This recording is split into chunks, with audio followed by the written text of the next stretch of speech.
Good morning, lads and lassies. How are yous? It is a Tuesday morning here in IWA headquarters. Yes. I was going to spell IWAHQ, but I can't spell IWAHQ. God. Anyhow, we're talking today about two of the bottles. We mentioned yesterday that Sheehy Single was the first one, the fifth bottle to be added to the lineup. Again, we'll talk about that in more detail at some stage. But today we have the Two Stacks and the Cologne. Two Stacks is a phenomenal brand. I mean, what they've done, they've been creating innovations. They've done the dram and the can. They're cool. They were also, we have got some dram and a can of the Irish Whiskey Auctions whiskey. Yes, we do. We don't know quite yet what we're going to do with them yet. There's only a few of them. So, but I have the first one in my Two Stacks window. In your I Two have Stacks a Two window. Stacks window. You have a Two Stacks window at home. But the lads, when we went to Shane and Liam and Donald and said that this is what we plan to do, and they said, how about a champagne cask? Yeah. And we sort of went, huh? And it had never been done. And again, I suppose it sort of suits their MO and it suits our MO, is that we're doing things that have never been done before. So there was never a dram in a can before. There was never some of the mad concoctions that they've done. the brandies and the fruit flavour. It's very easy to see why these and these are friends. Yeah. And you can see the influence rubbing off on each other as well. And again, one of your favourite drinks is the Two Stacks cream liqueur and the Gloria. From Cologne. But look, I think it was they know. We talked about what whiskies we liked. We said we loved grain whiskey. I think grain whiskey is probably one of the most undervalued and underappreciated whiskies out there. One of the things that we will talk about is the shape of that bottle and why it's that shape and why it's that sort of silhouette on it. But again, when we said to the lads about the grain whiskey, they said, how about a grain whiskey in a champagne? So you get the sweetness of the grain whiskey with this fruit, really sort of summer fruits, strawberries, and then the fizz of it. And it's the most remarkable thing, drinking this whiskey. It is like a glass of champagne in your mouth, and it sort of doesn't hit you as whiskey, champagne initially. No. But it's the after. It's like your tongue is tingling. It bubbles. Yeah, it really is. Cool. It's a party whiskey. We're delighted to be able to sort of partner with them on this because I floated the idea to them and instantly it was Yeah. No, that's it. And again, nothing. In fairness to everybody who came on board with this, they all were the same. It was a tough decision for us because we do have a good relationship with so many brands, and we can only do 5. We thought 5 was appropriate. It was a jump. I mean, originally it started off as let's do our whiskey, and then all of a sudden it became 5 whiskies. But anyhow, that's us. Go big or go home. Brendan was the next one. I mean, what could you say about Brendan? I mean, Brendan is just unique in so many ways. In how he came to whiskey, architecture was his trade per se, but then coming to the whiskey world from that, and using the Tasmania and the Hobart influence on him as well, he has just created something unique down there. From all of the experimental series that he done, the poaching that he talks about, I mean, he's one of these guys you literally wind up and mention a few keywords or trigger words as they are, and he just comes at you and starts talking about mash bills and the GI, and he's not afraid to step outside the GI. I mean, he done great. His local office supplies shop done great work in selling him Sharpies for the first couple of years because he was spending more time scribbling over the back of his labels of words that he wasn't allowed to say, but he had put on it anyhow. And then when people would see the mark, he'd ask, what was that? And sure, Brendan wouldn't be shy about telling him either as well. But he's super passionate about what he does. He's brilliant. You could listen to him for hours. And when we went down and he started telling us about Creastor and about the lifespan of the pots because of the fire, the direct flame fired stills that he runs, it's just a passion project. Oh, it is, yeah. It really is just a passion project, and it is exactly what we've done with Irish Whiskey Auctions. Is when you've turned something that you love doing into your business, Yeah. it becomes so much easier. It's not a hard day. Yes, there's days that you go, geez, I could do without this. Yeah. But, you know, in so many cases, particularly with Brendan, he's really, really passionate about it.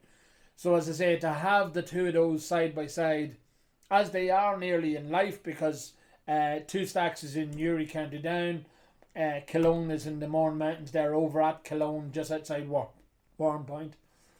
Two Stacks, the other affiliation that Two Stacks has with Dundalk, and not many people know this, is literally the Two Stacks.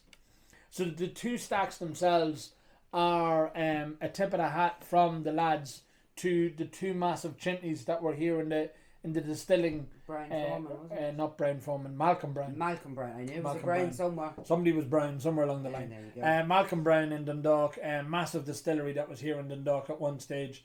One of the bigger ones in the country at one stage as well. And they had two big massive chimneys. And the chimneys were so big and so tall that they were used as reference points for wayfarers at sea and stuff like that, as they were navigating Carlingford Lough, or as they were coming into the mouth of Carlingford Lough to go up to Newry, or coming into the Dundalk Bay. So that's where the name comes from, and that's where Two Stacks got the name. They have done some really, really clever things, and as I say, just the colouring, the label design. I mean, Johnny Lloyd has been instrumental in creating these labels, and the design on the Baron tool as well. It's gorgeous. It really is a gorgeous, gorgeous product. Johnny is a wee genius. I'm not quite sure about the rubber band thing. That's very hipster. I think Brendan is a hipster trapped in a man's body. Maybe he is. I think I've seen him wearing no socks with his slip-on shoes, his loafers. I haven't seen that. Yes, now. He's like that. He'll go out looking at that as well. So that's the two. Coinciding with that, as I say, we're doing all this for charity.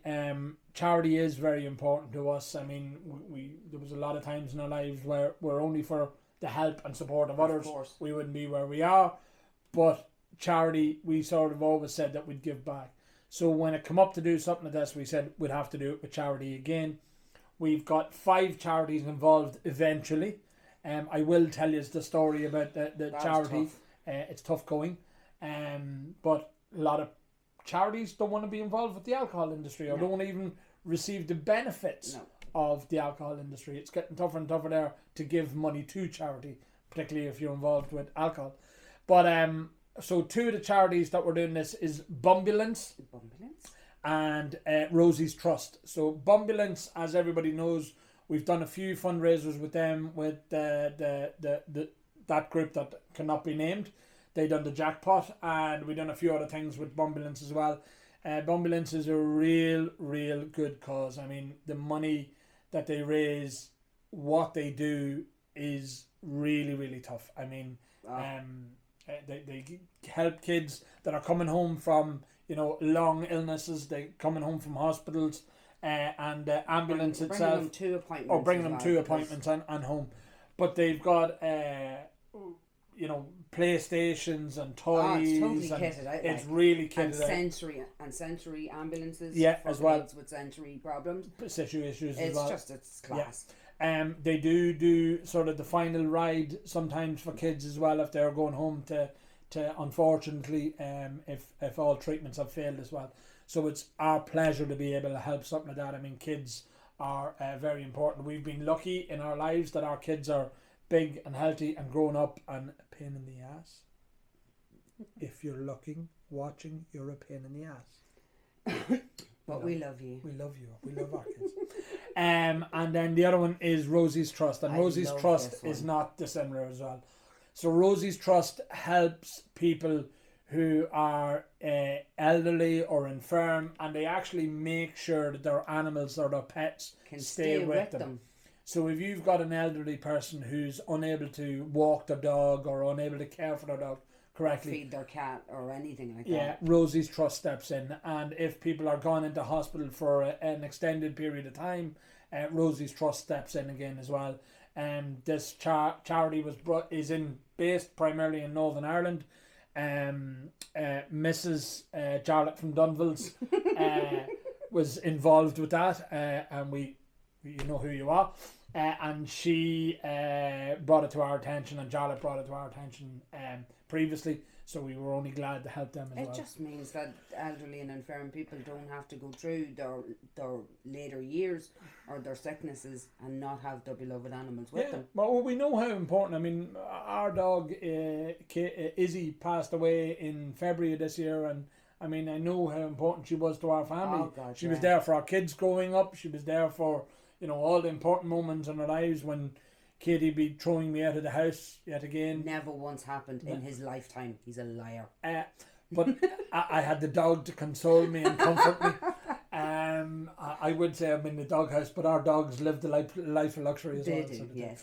So that's it. That's today's little video, as just talking about the 2 bottles and 2 of the charities, and then we'll be back tomorrow with the other 3 as well. So that's it. We go live tomorrow at 5 p.m. It ends on Sunday at 7 p.m. All profits we're covering the first 50 quid covers most of the cost of these things, and after that it's all been donated to charities, been split amongst the 5 charities. So that's there you go. All right. Talk to you tomorrow. Bye. Bye.